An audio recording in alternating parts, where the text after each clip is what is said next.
where did I come from ማለት ይገባዋል። ሰው ከየት ነው የመጣሁት ማለት ይገባል።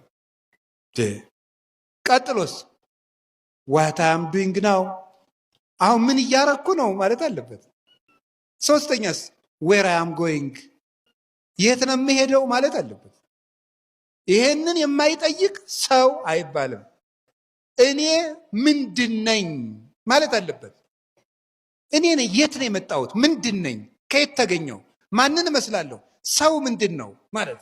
አፄ ኃይለ ሥላሴ አንድ ጊዜ ዘመናዊ ትምህርት ቤት የወላጆች በዓል ተገኝተው ሰኔ ላይ ያደረጉት ንግግር በመጽሐፍ ተጽፎ አንብቤው ነበረ እና ምን ብለዋል መሰላችሁ?